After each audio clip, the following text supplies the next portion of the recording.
Hello everyone and welcome to chapter 5, Cheese Accompanied by Chaos. Walter ran for cover behind the shadowy presence under the tree and Clara and Fritz hurried after him.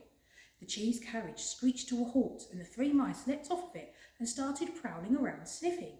"You can't hide from me, Mr. Nutcracker," cried the Mouse King. "I'll catch you, you see if I don't. Nobody stops my shenanigans."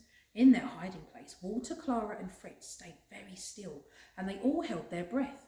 Although they had no idea why a royal mouse was hunting them, Clara and Fritz knew that they had to stay as quiet as they could.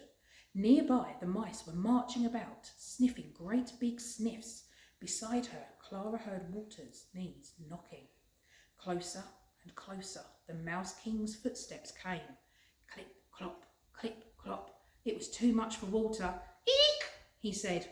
And almost as soon as he'd said it, a furry snout bristling with whiskers appeared around the side of the present, and the beady eyes of the Mouse King were looking right at them. He'd found them. Clara thought quickly, and with a great heave pushed over the present they'd been hiding behind. It tumbled to the ground, and in the momentary confusion, she grabbed Walter and Fritz, and together they scarpered out of the way. The mice leapt up and gave chase. Chaos followed. Everyone ran in circles, around the tree, then out across the vast tufty parlour rug, then back again around the fallen present. For a few brief moments, Clara, Walter and Fritz took cover behind Bunty's large feathery bottom to catch their breath. The chase had been fast and exhausting, and more than a little scary too, but unfortunately it wasn't over. Suddenly the mice pounced, seemingly from nowhere. The Mouse King sniffed, and with his snuffling, twitching nose, paws grabbed at Walter's jacket, and once again Clara had to push the Nutcracker to safety. She, Fritz and Walter ran back towards the tree. Behind them the Mouse King growled an angry growl. The noise frightened Bunty, who leapt up, flapping and honking and waddling head first and at full speed into the Christmas tree. Several large baubles fell to the ground, rolling and crashing and smashing. Walter, Clara and Fritz dashed around them, leaping out of the way of the thundering glass balls, whilst behind them the mice once again gave chase. With a leap, the Mouse King tackled Fritz to the ground. Clara's heart fluttered with fright. Fritz was in danger. She had to save him. She took off one of her slippers, and with a jump she landed on the Mouse King and biffed him on the nose with her shoe. He was so startled he let go of Fritz, which allowed Clara to leap up and wiggle her foot back into her slipper and grab her brother. She turned to hurry away, but just at a moment too late. Clara saw that two of the mice soldiers had scurried up behind the great Gorgonzola. She, Fritz and Walter had been cornered.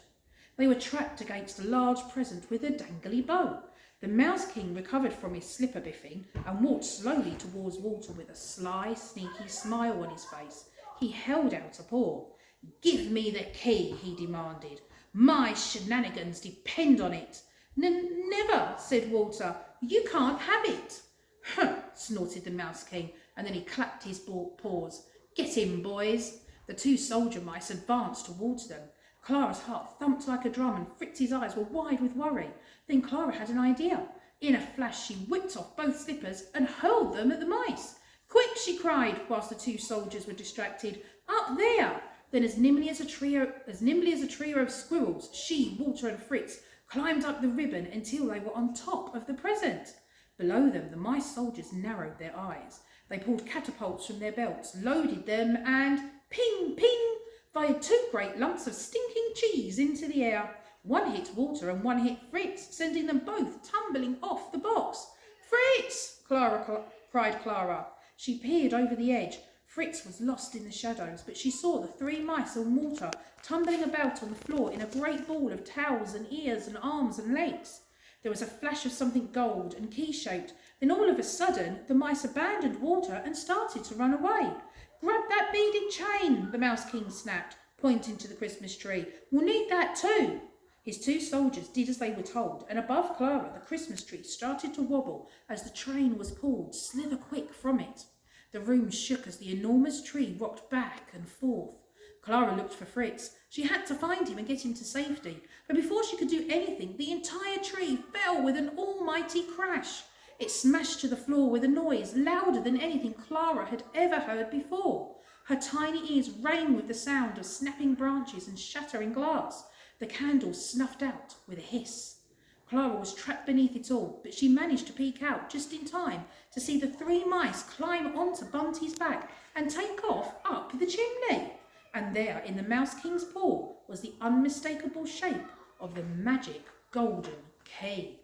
Oh, and that's the end. Tune in tomorrow for chapter 7.